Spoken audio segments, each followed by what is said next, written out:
Mesdames et messieurs, bonjour, bonsoir. Je suis Père pour LTLT Lakers tout le temps, la chaîne francophone des Lakers. Dans l'émission d'aujourd'hui, nous allons nous poser une question légitime, une question clé. Les Lakers ont-ils assez de tireurs extérieurs? Ont-ils assez de shooters? Ont-ils assez de potentiel à 3 points? Nous allons analyser tout cela dans cette émission. Lakers tout le temps, c'est tout de suite. Step 1, wake up early, gonna rise with the sun. Step 2, get some good, some food in you. Step 3, think real hard about what you wanna be. Step 4, everybody just do your thing. Wake up, today's gonna be a good day. Wake up, today's gonna be a good day. Wake up, today's gonna be. Les Lakers ont-ils assez de tirs extérieurs pour la saison prochaine?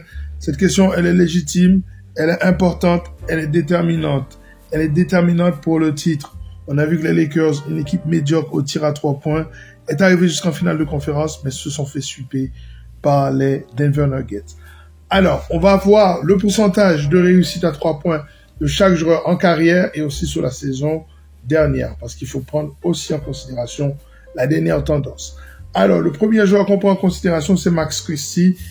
Une réussite à 3 points de 41,9% l'année passée avec les Lakers. Il n'a pas joué beaucoup de matchs, mais quand il était sur le terrain, il était intéressant. 41,9%, c'est très bon.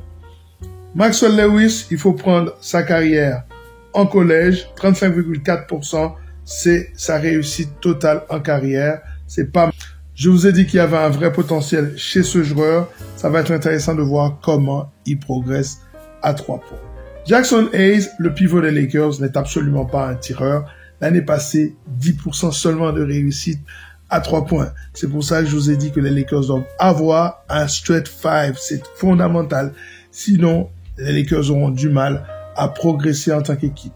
Parce que ce joueur en carrière, Jackson Hayes, c'est seulement 28,8% de réussite. Alors, Cam Reddish, c'est pas beaucoup mieux. C'est un tireur à 3 points assez suspect. En carrière, 32,2% de réussite seulement et l'année passée, 31,3% de réussite uniquement. Alors, Jalen Hood-Schifino, qui est le rookie des Lakers, seulement 33,3% de réussite en collège. On sait que c'est son talon d'Achille, c'est l'un des aspects dans lequel il doit absolument progresser cette saison. Taurean Prince est arrivé aux Lakers en tant que shooter en carrière, 38,1% de réussite et sur la saison passée, 37,2% de réussite. Il faut que ce joueur soit aux environs de 40% pour qu'il devienne l'arme fatale que les Lakers ont voulu avoir. Surtout que sur ce même poste, Jared Vanderbilt, c'est seulement 28,8% de réussite en carrière et l'année passée, il a eu un petit progrès, 32,2%. Évidemment, quand vous jouez avec Anthony Davis et LeBron James, vous avez ce genre de progrès qui est possible. Mais il va falloir qu'il continue à être beaucoup plus consistant au-delà de la ligne à 3 points. Gabe Vincent, seulement 33,9% de réussite en carrière avec 33,4% de réussite sur la saison passée. Mais en playoff, il était particulièrement intéressant avec 37,8% pendant cette période où Miami était absolument imbattable jusqu'à la finale de la NBA l'année passée. Austin Reeves, écoutez bien, 36,3%, c'est sa réussite en carrière. C'est pas mal, mais la saison passée, 39,8% de réussite sur la saison. Mais surtout, 44,3% pendant les playoffs. Ce joueur, au plus ces choses deviennent importantes, au plus, lui, il progresse.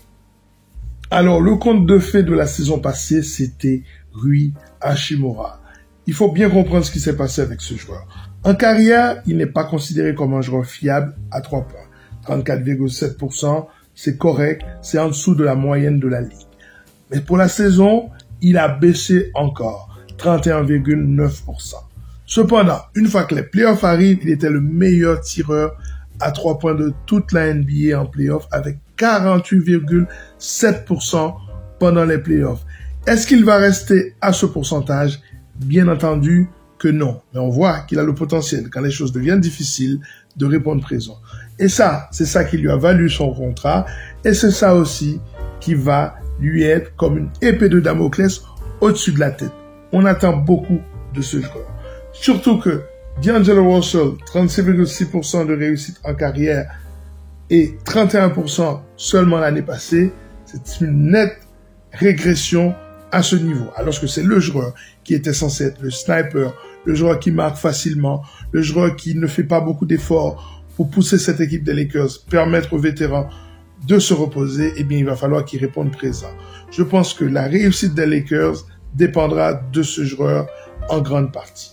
Alors, Anthony Davis, il faut absolument trouver à côté de lui quelqu'un qui est capable d'ouvrir le coup. Parce que, écoutez bien, 25,7% de réussite à 3 points en carrière. On a perdu le Davis de la bulle, celui qui était devenu un sniper, notamment face à Denver en finale de conférence. Et là, il a complètement régressé dans ce domaine.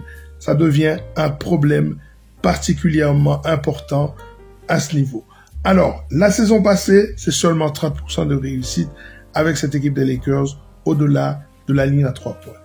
Quant à LeBron James, alors, en carrière, bien sûr, 34,5%, ça semble alléchant, mais au moment où les choses sont importantes, il a tendance, avec l'âge bien sûr, à se reposer sur ce tir extérieur, alors que sa force, c'est d'aller attaquer dans la raquette. D'où le facteur âge et le facteur repos pour cette saison.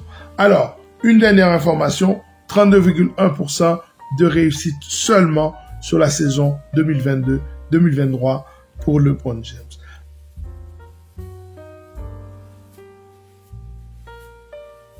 Alors, les Lakers ont-ils assez de tireurs à 3 points?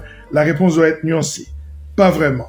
Évidemment, si tout va bien, si tous ces shooters, Christie, Maxwell Lewis, ou alors Taurean Prince, ou Gabe Vincent, ou Hachimura, ou encore Austin Reeves rentrent leurs tirs, y compris D'Angelo Russell, évidemment, les Lakers seront une équipe redoutable. Mais est-ce que ces joueurs seront consistants l'année prochaine, surtout en play-off, lorsque les choses deviennent compliquées? Toute la question, elle est là. En tout cas, sur les 2 roster spots qui restent, les Lakers doivent absolument apporter du shooting. Apporter un pivot qui est capable d'ouvrir le coup, un stretch 5. Et pour le dernier roster spot qu'il laisse en général pour le buyout market, il faut absolument aller prendre un vétéran shooter, quelqu'un qui rentre ses tirs de manière consistante pour que les Lakers soient une équipe dangereuse la saison prochaine. Voilà, ça est terminé pour cette émission consacrée à cette question précise sur l'efficacité extérieure qui est une clé pour gagner le titre NBA cette année, la 21e saison de Monsieur LeBron James. À très bientôt sur Lakers tout le temps pour une nouvelle émission consacrée à cette franchise mythique. À très bientôt. Ciao.